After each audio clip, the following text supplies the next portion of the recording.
आपका अपने चैनल पे। मेरा नाम है दीपिका सिंह। तो सबसे पहले हम आपको ये बताएंगे कि मैं बीएड की सीरीज शुरू करने जा रही हूँ।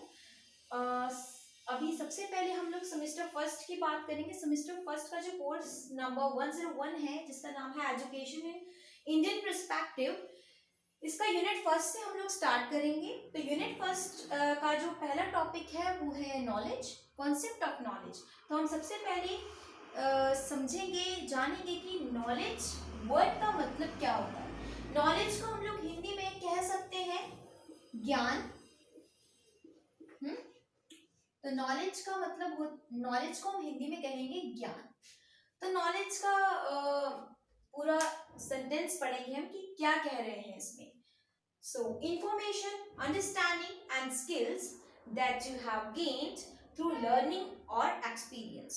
So, knowledge क्या होता है? Knowledge होता है information यानी कि जानकारी, understanding and skills that you have gained through learning or experience. यानी कि ज्ञान हमें कैसे मिलता है? थ्रू या तो हमें किसी से कोई जानकारी मिले, या तो हमें कोई भी चीज़ हमने प्रैक्टिकली की है तो हमें तब उसके बाद हमें जो है एक्सपीरियंस मिलता है, उससे भी हमारा जो नॉलेज है वो बढ़ती है। देन अगर हम लोग कोई भी चीज़ को सीख रहे हैं तब भी हमारा जो नॉलेज, जो एक्सपीरियंस है वो बढ़ता है। तो हम लोग कह सकते हैं कि information, understanding and skills that you have gain through learning और एक्सपीरियंस, यानी कि जो हमारा जो नॉलेज है वो बढ़ती है। कोई भी एक्सपीरियंस, या तो हम किसी चीज़ को एक्सपीरियंस करते हैं, लाइफ एक्सपीरियंस हो गए, या तो हम कोई चीज़ सीखते हैं थ्रू प्रैक्टिकली, एंड या तो फिर हम किसी इंफॉर्मेशन कहीं से हमें कोई मिलता है तो हम उसे कह सकते हैं that this is called knowledge.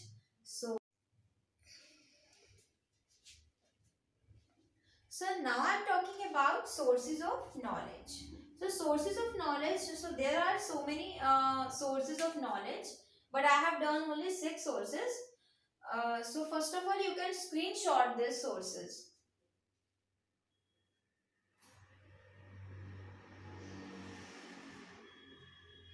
So I hope you take a picture. So अब हम लोग बात करेंगे सोर्सेज, यानी कि तरीके, ज्ञान को प्राप्त करने के कुछ तरीके। तो हमने तो कुछ लिखे हैं, वैसे तो बहुत सारे सोर्सेज होते हैं नॉलेज को। तो सबसे पहले सोर्स की बात करेंगे लाइफ एक्सपीरियंस। तो लाइफ एक्सपीरियंस को हिंदी में बोलते हैं जिंदगी का अनुभव। तो हमें अपनी लाइफ में बहुत सारे एक्सपीरियंस मिलते हैं जब हम लोग बच्चे होते हैं, हमारी चाइल्डहुड एज से लेकर हम लोग जब अडल्ट होते हैं तब तक हम लोग अपनी जिंदगी में डे बाय डे हम लोग कुछ ना कुछ एक्सपीरियंस लेते हैं और ज्ञान लेते हैं, और उससे हमें क्या मिलता है? नॉलेज मिलता है। तो हमारी लाइफ में एक्सपीरियंस यानी कि चाहे वो स्टडी को लेकर हो, या चाहे हमारी लाइफ को लेकर हो, पर्सनली हो, फैमिली हो, सोसाइटी हो, या बहुत सारे तरीके होते हैं लाइफ एक्सपीरियंस जो हमारी जिंदगी से जुड़े होते हैं। तो ये तो था life experience, the first source of knowledge. Then come to the next source, that is tradition. So tradition को हम हिंदी में क्या कहेंगे? परंपरा। So tradition क्या होता है? परंपरा। So अब जो दूसरा सोर्स है नॉलेज का वो क्या है? ट्रेडिशन। ट्रेडिशन यानी कि जो हमारी पुरानी प्रथाएं चल रही थी और जो अब चल रही हैं, तब से अब तक का जो सफर है, जो टाइम है, हम लोगों ने क्या वहां पे एक्सपीरियंस किया, क्या नॉलेज लिया उससे, तो हम लोग बोलेंगे तो this is also the main source of knowledge. So then come to the next source, that is information. So information is I think the best source of knowledge. So हम इंफॉर्मेशन से हमें कैसे नॉलेज मिलता है? हम लोग कह सकते हैं कि हम लोग जब हमें इंफॉर्मेशन कहीं से मिलता है, हमें कहीं से कोई जानकारी मिलती है, जैसे कि हम स्टूडेंट को लेकर बोलते हैं, जैसे हम लोग जब क्लास में जाते हैं तो there are so many students जो न्यूज़ देखते हैं, और वो दूसरे जो बच्चा नहीं देखता है उसे बोलते हैं हाँ मैंने आज न्यूज़ में ये देखा या वो देखा, तो उसे वो नॉलेज थी, उसने पास आउट की किसे? नेक्स्ट स्टूडेंट को। तो मतलब हमें कहीं से इंफॉर्मेशन मिला। तो जो हमें इंफॉर्मेशन मिला उससे हमें कुछ ज्ञान मिला, तो that is also the source of knowledge, information.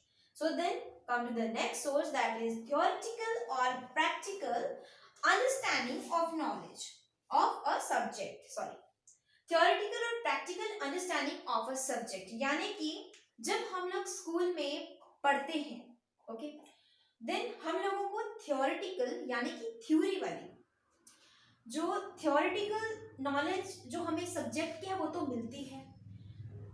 जब हमें प्रैक्टिकल उसकी अंडरस्टैंडिंग होती है, प्रैक्टिकली जब हम उस चीज को समझते हैं उस पर्टिकुलर सब्जेक्ट को, तो हम लोग उसे कह सकते हैं. जब हम लोग जैसे कि लगा लो सब्जेक्ट आप केमिस्ट्री, जब आप लोग केमिस्ट्री सब्जेक्ट पढ़ते हैं, ठीक है, जब आप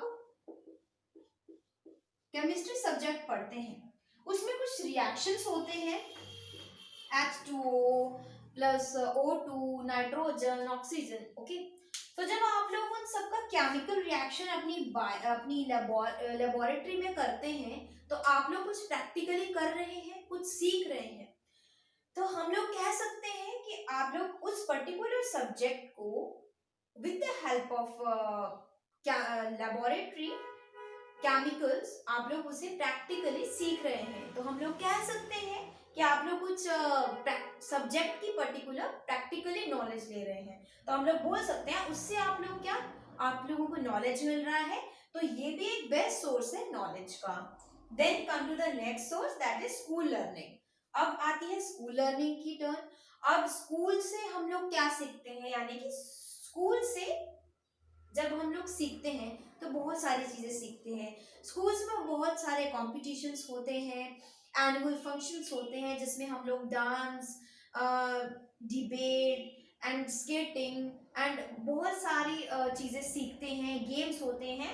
तो स्कूल से हम लोग बहुत सारी चीजें सीखते हैं. सबसे बेस्ट जो सोर्स होता है नॉलेज का बचपन से लेके चाइल्डहुड से, वो सबसे बेस्ट सोर्स होता है स्कूल लर्निंग. और स्कूल से तो हम लोग बहुत चीजें सीखते हैं. आर्ट एंड क्राफ्ट भी सब्जेक्ट होता है, गेम्स जब हम लोग सीखते हैं उसमें भी हम लोग कुछ सीख रहे हैं. तो आजकल तो वैसे भी बहुत सारे सब्जेक्ट्स अब आ चुके हैं, तो हम लोग बच्चे सीख रहे हैं. कहाँ से? स्कूल से. तो स्कूल जो है बहुत ज्यादा महत्वपूर्ण है लर्निंग के लिए, मतलब यानी कि कुछ नॉलेज को गेन करने के लिए, कुछ सीखने के लिए. अब हम लोग नेक्स्ट बात करते हैं, एट लास्ट हम लोग बात करेंगे सोसाइटी. तो society plays a very important role, not या वेरी, तो society plays a very important role to gain a knowledge. तो सोसाइटी से हमें कैसे नॉलेज मिलती है? हम लोग कह सकते हैं कि सोसाइटी, जब एक सोसाइटी बनती है, ठीक है, तो दैट डजंट मीन कि अगर एक हिंदू घर है, ठीक है, तो वहां पे मुस्लिम नहीं रह सकता या सिख नहीं रह सकता या क्रिश्चियन नहीं रह सकता.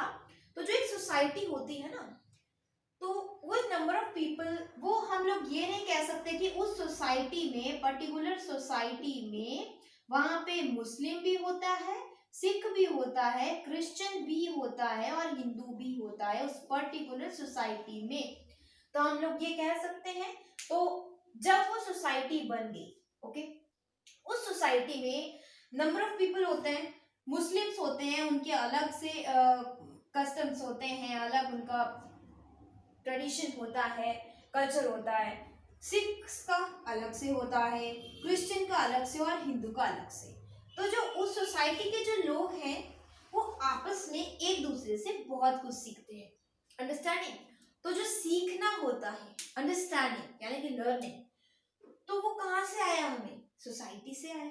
फर्स्ट ऑफ ऑल हमें स्कूल, जब हम लोग स्कूल जाते हैं, जब हमें समझ आने लगती है, तो हमें सोसाइटी सबसे पहले नंबर 1 में होता है, सोसाइटी आफ्टर स्कूल. तो सोसाइटी से भी हम लोग काफी कुछ सीखते हैं. अब एक बच्चा है एक सोसाइटी से, जैसे कि हिंदू बच्चा है, तो वो एक मुस्लिम बच्चे के साथ, बच्चों में इस तरीके का भेदभाव नहीं होता है, तो बच्चे एक दूसरे के साथ खेलेंगे, मुस्लिम के साथ भी, सिख, उनके काफी सारे फ्रेंड्स बन जाते हैं, नंबर ऑफ फ्रेंड्स.